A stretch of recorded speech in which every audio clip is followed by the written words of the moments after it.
ओम नमो भगवते वासुदेवाय। जय श्री कृष्ण। प्रिय भक्तगणों, आज मैं आपको भगवान श्री विष्णु और माता लक्ष्मी की और सेठ जी की बहुत ही सुंदर कहानी सुना रहा हूँ। इस कहानी का प्रसंग है कि सत्य, यश, धर्म और लक्ष्मी में से बड़ा कौन है। क्या धर्म के रहने से सत्य, यश और लक्ष्मी घर में निवास करते हैं, या यश के रहने से सत्य, धर्म और लक्ष्मी घर में निवास करते हैं, या लक्ष्मी के रहने से धर्म, यश और सत्य घर में निवास करते हैं, या फिर सत्य के रहने से धर्म, यश और लक्ष्मी घर में निवास करते हैं। कहानी बहुत ही ज्ञानवर्धक है। आप इस कहानी को पूरा जरूर सुने। अगर आपको भी यह ज्ञानवर्धक कहानी पसंद आई तो वीडियो को लाइक, शेयर करें और चैनल को सब्सक्राइब जरूर करें। आइए कहानी शुरू करते हैं। बनारस में एक बड़े धनवान सेठ रहते थे। वह विष्णु भगवान के परम भक्त थे और हमेशा सच बोला करते थे। एक बार जब भगवान सेठ जी की प्रशंसा कर रहे थे, तभी माँ लक्ष्मी ने कहा, स्वामी, आप इस सेठ की इतनी प्रशंसा किया करते हैं, क्यों ना आज उसकी परीक्षा ली जाए और जाना जाए कि क्या वह सचमुच इसके लायक है या नहीं। भगवान बोले, ठीक है, अभी सेठ गहरी निद्रा में है, आप उसके स्वप्न में जाएं और उसकी परीक्षा ले लें। अगले ही क्षण सेठ जी को एक स्वप्न आया। स्वप्न में धन की देवी लक्ष्मी उनके सामने आई और बोली, हे मनुष्य, मैं धन की दात्री लक्ष्मी हूँ। सेठ जी को अपनी आंखों पर यकीन नहीं हुआ और वो बोले, हे माता, आपने साक्षात अपने दर्शन देकर मेरा जीवन धन्य कर दिया है। बताइए, मैं आपकी क्या सेवा कर सकता हूँ। कुछ नहीं, मैं तो बस इतना बताने आई हूँ कि मेरा स्वभाव चंचल है और वर्षों से तुम्हारे भवन में निवास करते करते मैं ऊब चुकी हूँ और यहाँ से जा रही हूँ। सेठ जी बोली, मेरा आपसे निवेदन है कि आप यहीं रहें, किंतु अगर आपको यहाँ अच्छा नहीं लग रहा है तो मैं भला आपको कैसे रोक सकता हूँ। आप अपनी इच्छा अनुसार जहाँ चाहे जा सकती हैं। और माँ लक्ष्मी उसके घर से चली गईं। थोड़ी देर बाद वे रूप बदलकर पुनः सेठ के स्वप्न में यश के रूप में आई और बोली, सेठ, मुझे पहचान रहे हो। सेठ, नहीं महोदय, आपको नहीं पहचाना। यश, मैं यश हूँ, मैं ही तेरी कीर्ति और प्रसिद्धि का कारण हूँ, लेकिन अब मैं तुम्हारे साथ नहीं रहना चाहता, क्योंकि माँ लक्ष्मी यहाँ से चली गई हैं, अतः मेरा भी यहाँ कोई काम नहीं।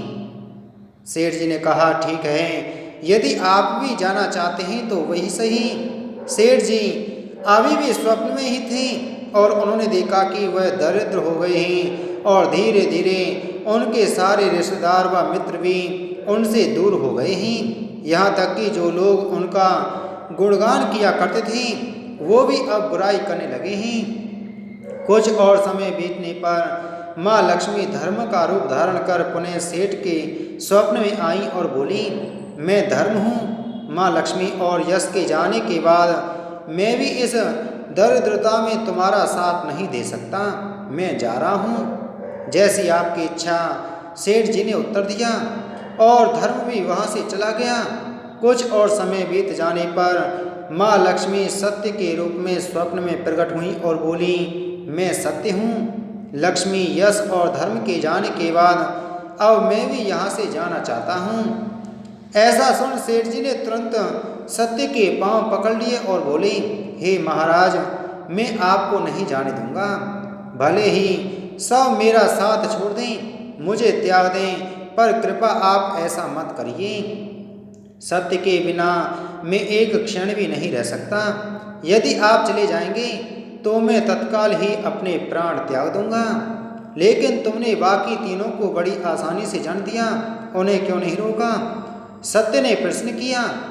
सेठ जी बोली, मेरे लिए वे तीनों भी बहुत महत्व रखते हैं, लेकिन उन तीनों के बिना भी मैं अब भगवान के नाम का जाप करते करते उद्देश्य पूर्ण जीवन जी सकता हूँ। परंतु यदि आप चले गए तो मेरे जीवन में झूठ प्रवेश कर जाएगा और मेरी वाणी अशुद्ध हो जाएगी।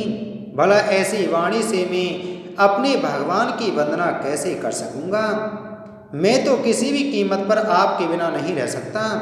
सेठ जी का उत्तर सुन सत्य प्रसन्न हो गया और उनसे कहा, तुम्हारी अटूट भक्ति ने मुझे यहाँ रुकने पर विवश कर दिया और अब मैं यहाँ से कभी नहीं जाऊँगा। और ऐसा कहते हुए सत्य अंतर्ध्यान हो गया। सेठ जी अभी भी निद्रा में थे। थोड़ी देर बाद स्वप्न में धर्म वापस आया और बोला, मैं अब तुम्हारे पास ही रहूँगा क्योंकि यहाँ सत्य का निवास है। सेठ जी ने प्रसन्नतापूर्वक धर्म का स्वागत किया। उसके तुरंत बाद यश भी लौट आया और बोला, जहाँ सत्य और धर्म है वहाँ यश स्वतः ही आ जाता है, इसलिए अब मैं भी तुम्हारे साथ ही रहूँगा।